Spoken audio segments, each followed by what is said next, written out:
episode has Evie for like 2 seconds. She's an asshole. You don't like being in here, do you?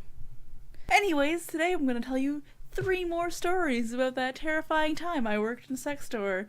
Wasn't actually terrifying, just had a lot of terrifying stories. So for my first story, it once again happened in the first week of me being there. Surprisingly, that week didn't make me quit. Resilience. And if you haven't seen it, I have another video, which I will... And if you haven't seen it yet, I have another video where I tell other stories about the time I worked at a sex store. And make sure to subscribe if you want to see more. Also, if you have any questions about what it's like working at a sex store, I'd love to answer them.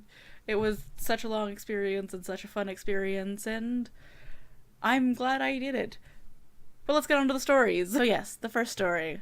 So my first week there, I was still getting trained by managers, and one of them was this tough person who would probably go off on anyone. She was pretty nice. This person came in and started explaining to my manager and I that... So what he was explaining was that his wife had kids very recently, like I think it was like the past month or so, and she did not want to have sex with him, and that was not okay. So he wanted things to help get her in the mood, to help arouse her, as in pills. He wanted women Viagra.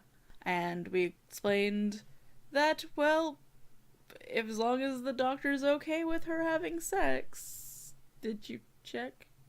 Because I'm pretty sure you're not supposed to that close to after having a child.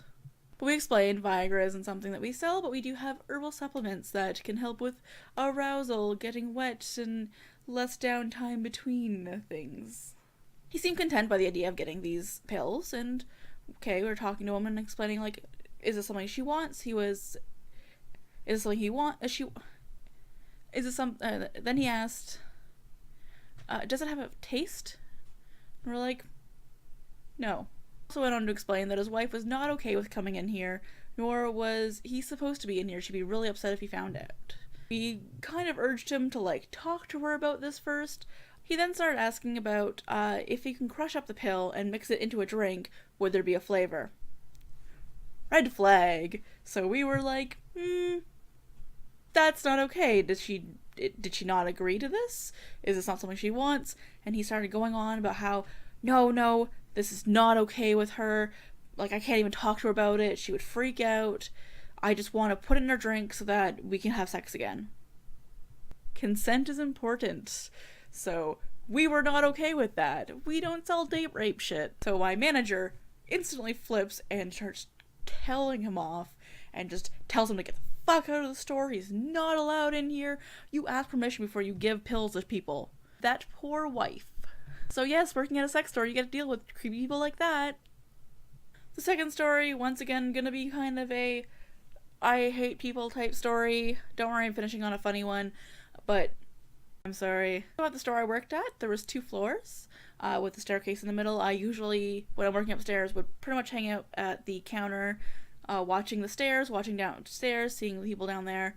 Mostly because it wasn't that high trafficked up there, because it was lingerie and BDSM fetish equipment. Personally loved being in the BDSM section because I usually had the best conversations.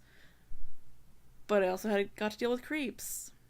No place in that store was safe. So these 2 gentlemen came up the stairs and were asking about things that they can use with their partners.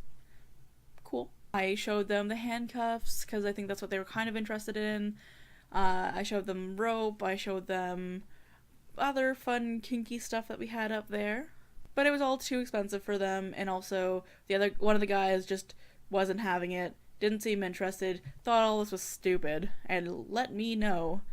So I left them alone to keep looking, went back to my little post at the counter, and watched them walk around.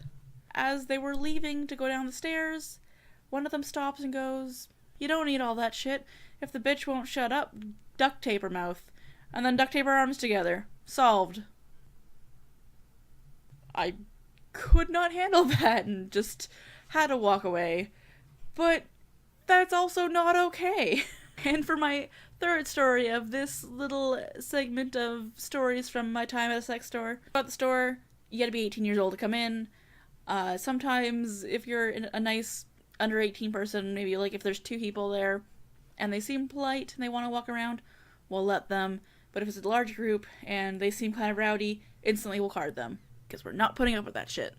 So this group of kids speaking French all came in. They were loud, obnoxious, driving us insane. They had slowly made their way past the vibrators and lubes and massage oils and started making their way towards the back. And at this point, we had these two large boxes of booty masturbators. I think they were called, like, Fuck My Silly Bubble Butt or something. But most of the kids started laughing and pointing out and thinking it was hilarious. But this one guy did not like this, was not okay with this, starts flipping out.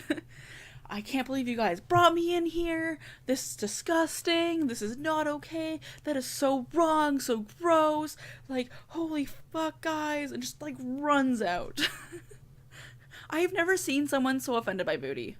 His friends all continued walking around, except for a couple of them went out to go find their friend who was probably traumatized by the booty. The booty.